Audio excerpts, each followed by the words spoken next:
जगन्नाथ जय जगन्नाथ जय जय जगन्नाथ। જય દ્વારકાધીશ। ભગવાનની વાતોમાં તમારું સ્વાગત છે। આજે જગન્નાથ ભગવાનની સિરીઝમાં આપણે સત્સંગ કરવાના છીએ એક મુસલમાન વિશે। શા માટે ભગવાન એક મુસલમાન માટે રથ રોકે છે? તો બોલો જય જગન્નાથ। આ વાત છે મોગલોના સમય વખતની। મોગલોના સામ્રાજ્યના એક સુબેદાર ઓડિશાના કટક ગામના સુબેદાર હતા, જે ઓડિશાના આજુબાજુમાં આવેલું કટક ગામ છે ત્યાં રહેતા હતા। આપણા એવા ઘણા તીર્થો છે કે જે મુગલોએ આક્રમણ કર્યા હતા અને લૂંટ્યા હતા। જગન્નાથ મંદિરને પણ મુગલોએ લૂંટ્યું હતું, તો આપણે એ વિશે વાત કરીશું। તેમાં કટક ગામના સુબેદાર એક કાલભેદ હતા। તેણે એક સુંદર બ્રાહ્મણી કન્યાને જોઈ। બ્રાહ્મણ કન્યા પાણી ભરવા જઈ રહી હતી અને આ સુબેદાર તે કન્યાને જોઈ તેના ઉપર આસક્ત થઈ ગયા અને તેનું જબરજસ્તી હરણ કરી ગયા અને તેની સાથે લગ્ન કરી ધર્મ પરિવર્તન કરાવ્યું અને તેને 5 બાળકો થયા। 4 બાળકો તો જન્મતાની સાથે જ ધામમાં પધારી ગયા હતા, પરંતુ 5મું બાળક પ્રભુની કૃપાથી જીવંત રહી ગયું અને તેનું નામ રાખ્યું સાલભેદ। કાલભેદના પુત્ર સાલભેદ પહેલા તો માં બ્રાહ્મણી હતા, પણ જબરજસ્તી ધર્મ પરિવર્તન કરાવ્યું હતું। મુસ્લિમની સાથે રહેતી હતી, એટલે છુપાઈને પોતાના પુત્ર સાલભેદને તે ગીતાજીના પાઠ કરાવતી હતી, શ્રી જગન્નાથ ભગવાનનું વર્ણન કરતી હતી, જગન્નાથ ભગવાનના સુંદર સુંદર ભાવ સંભળાવતી। અને દર્શન કરવા તો જઈ શકે એમ નહોતા, કેમ કે સાલભેદના પિતાને ખબર પડી જાય તો મારી નાખે। સાલભેદના પિતા કાલભેદ ક્રૂર સ્વભાવના હતા, દયાહીન હતા અને એમ પણ જઈ ના શકત, કેમ કે મુગલોના આક્રમણોને લીધે મંદિરોમાં નિયમ બનાવ્યો હતો કે હિન્દુ સિવાય કોઈ પણ પ્રવેશ ના કરી શકે। આજે પણ એ નિયમોનું પાલન કરવામાં આવે છે। હિન્દુ સિવાય કોઈ પણને અંદર નથી આવવા દેતા। કોઈએ કરોડોનું દાન કર્યું હોય, અબજોનું દાન કર્યું હોય અને કહે કે અમને એક દર્શન કરવા દો, તો પણ સખ્ત મનાઈ છે, ફક્ત હિન્દુ જ મંદિરમાં જઈ શકે। તો આવી રીતે સાલભેદ પોતાની માતા પાસેથી જગન્નાથ ભગવાનનું વર્ણન કેવળ સાંભળીને જ અનુભવ કરે છે। માતા કહે છે, નીલાચલ ક્ષેત્રમાં જગન્નાથ ભગવાનના હાથ આવા છે, આંખો આવી છે, મોઢું આવું છે, રથયાત્રામાં નંદી ઘોષ રથ આવો છે, પૂજારીજીઓ રથ ઉપર ચડીને કેવા મધુર ગીતો ગાય છે, ભક્તો રથના દોરડા ખેંચીને ભક્તોનો કેવો ભાવ ઉભરાય છે। માતા સંભળાવે છે ને સાલભેદ આંખો બંધ કરીને ત્યાંનું ચિંતન કરે છે। અચ્છા, આવું છે, આવા છે ભગવાન।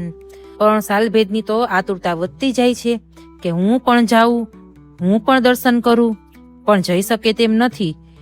પણ ત્યારે ઘરની છત ઉપર જે દિશામાં જગન્નાથનું મંદિર છે તે તરફ જોઈને પ્રાર્થના કરવા લાગ્યા, સ્તુતિ ગાવા લાગ્યા।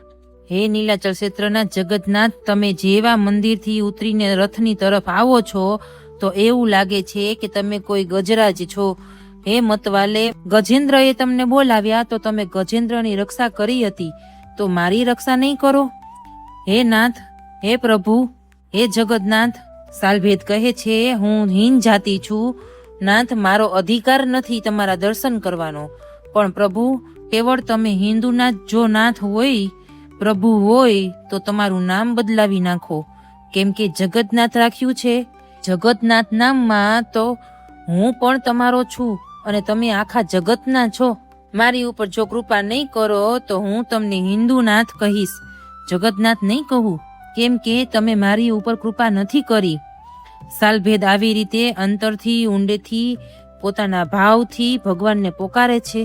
જગન્નાથ ભગવાન કોસો દૂર બેઠા છે, લાખો લોકો જગન્નાથ ભગવાનના રથને ખેંચે છે અને એકાએક રથ ત્યાં જ થોભી જાય છે। નંદી ઘોષ રથ જરાય પણ હલવાનું નામ ના લે। ત્યારે પૂજારીજીઓ મળીને ભગવાનને નમન કરે છે અને કહે છે કે હે પ્રભુ, અમારાથી કોઈ અપરાધ થઈ ગયો હોય તો અમને માફ કરો। મહાપ્રભુજીની નેત્રોમાં તો આંસુ આવી ગયા છે। બોલ્યા કે આજે મારા નામને સાર્થક કરવાની, સફળ કરવાની ઘડી છે। મારો એક પરમ ભક્ત મને પોકારી રહ્યો છે. જ્યાં સુધી એ નહીં આવે ત્યાં સુધી હું આગળ નહીં વધું. રાજાએ પૂછ્યું કે કોણ છે, એ કઈ દિશામાં છે? ભગવાને કહ્યું કે પેલી દિશામાં છે અને ત્યાં છે. નામ નિશાન ભગવાને જણાવ્યા રાજાને. જોવો તો ખરા ભક્તો, જગન્નાથ ભગવાન ગજપતિ સાથે, ગજપતિ એટલે રાજા, રાજાની સાથે સાક્ષાત વાતો કરે છે. અને આજના સમયમાં પણ ભગવાન ગજપતિ સાથે સાક્ષાત વાતો કરે છે. ભગવાને ગજપતિને બધું વર્ણન કહીને સંભળાવ્યું. રાજા પોતાના સિપાઈઓ લઈને પાલખી લઈને સાલભેદને તેડવા ગયા. સાલભેદના ઘરે જઈ સાલભેદને પાલખીમાં તેડીને આવ્યા. રથયાત્રામાં લાખો ભક્તો આવ્યા હતા. તેના વચ્ચે જે એવા સાલભેદ આવ્યા, સાલભેદને જોઈને જ જગન્નાથ ભગવાન ઝૂમવા લાગ્યા. નંદીઘોષ રથ ઉપર બેઠેલા ભગવાન આનંદિત થઈ ગયા કે મારો સાલભેદ આવી ગયો, જલ્દી એને મારા હૃદયથી લગાવો. સાલભેદને માટલું ભરીને સ્નાન કરાવ્યું, માળા પહેરાવી, પત્ર પુષ્પ અર્પણ કર્યા. આજ સુધી જગન્નાથ ભગવાન વિશે ખાલી માતા પાસેથી સાંભળ્યું હતું, પરંતુ આજે જેવું જ રથની ઉપર ચડીને પહેલા વહેલા દર્શન કર્યા, આરતી કરવા લાગ્યા અને સાલભેદ તો આનંદિત થઈ ગયા અને ભોગ લગાવ્યો. ભગવાન પણ મચલવા લાગ્યા. અને આજે તો રથ કોઈ ખેંચતું નથી, તો પણ પોતાની રીતે જ રથ ધીરે ધીરે આપમેળે આગળ વધી રહ્યો છે.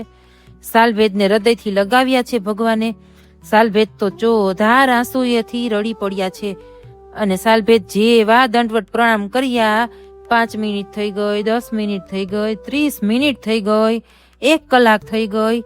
સાલભેદ તો ઊભું થવાનું નામ ના લે. બધા પૂજારીઓજી જેવા સાલભેદને ઊભા કર્યા, સાલભેદ તો ત્યાં જ પ્રાણ ત્યાગી દીધા હતા. ભગવાનના સ્વરૂપમાં સમાઈ ગયા સાલભેદ. આજે પણ રથયાત્રા જ્યારે ગુંડીચા જાય છે ત્યારે રસ્તામાં સાલભેદની સમાધિ આવે છે. ત્યાં આજે પણ જગન્નાથ ભગવાનનો રથ રોકવામાં આવે છે અને સાલભેદની સ્તુતિનું ગાયન કરે છે. બધા પૂજારીજી અને ભક્તો સાલભેદની સ્તુતિ ગાય છે અને સાલભેદના ભાવથી જગન્નાથ ભગવાનની આરતી કરે છે. ભોગ અર્પણ કરવામાં આવે છે. જગન્નાથ ભગવાન કેટલી વાર નિરાતે બેસે છે, ત્યાં સાલભેદને યાદ કરે છે અને પછી રથ આગળ વધે છે. કેવા કૃપાળુ છે ભગવાન, કેવા દયાળુ છે. તો આવી રીતે એક મુસલમાનની સમાધિ આગળ રથ રોકાય છે અને ભગવાને સાલભેદની રાહ જોઈ હતી અને સાલભેદની આજે પણ યાદીમાં ત્યાં રથ રોકે છે. તો આ હતી એક મુસલમાન ભક્તની કહાની. તો બોલો જય જગન્નાથ. તમને અમારા વિડીયો કેવા લાગે છે તમે કમેન્ટ કરીને જરૂરથી જણાવજો. જગન્નાથ ભગવાનને જો તમે માનતા હોય, તમે ત્યાં ગયા હોય દર્શન કરવા અથવા જવાના હોય, તો કમેન્ટમાં જય જગન્નાથ લખીને જરૂર કમેન્ટ કરજો. અને આગળ તમારે ભગવાનની વાતોમાં કયો સત્સંગ સાંભળવો છે તે જરૂરથી જણાવજો. બોલો જય દ્વારકાધીશ.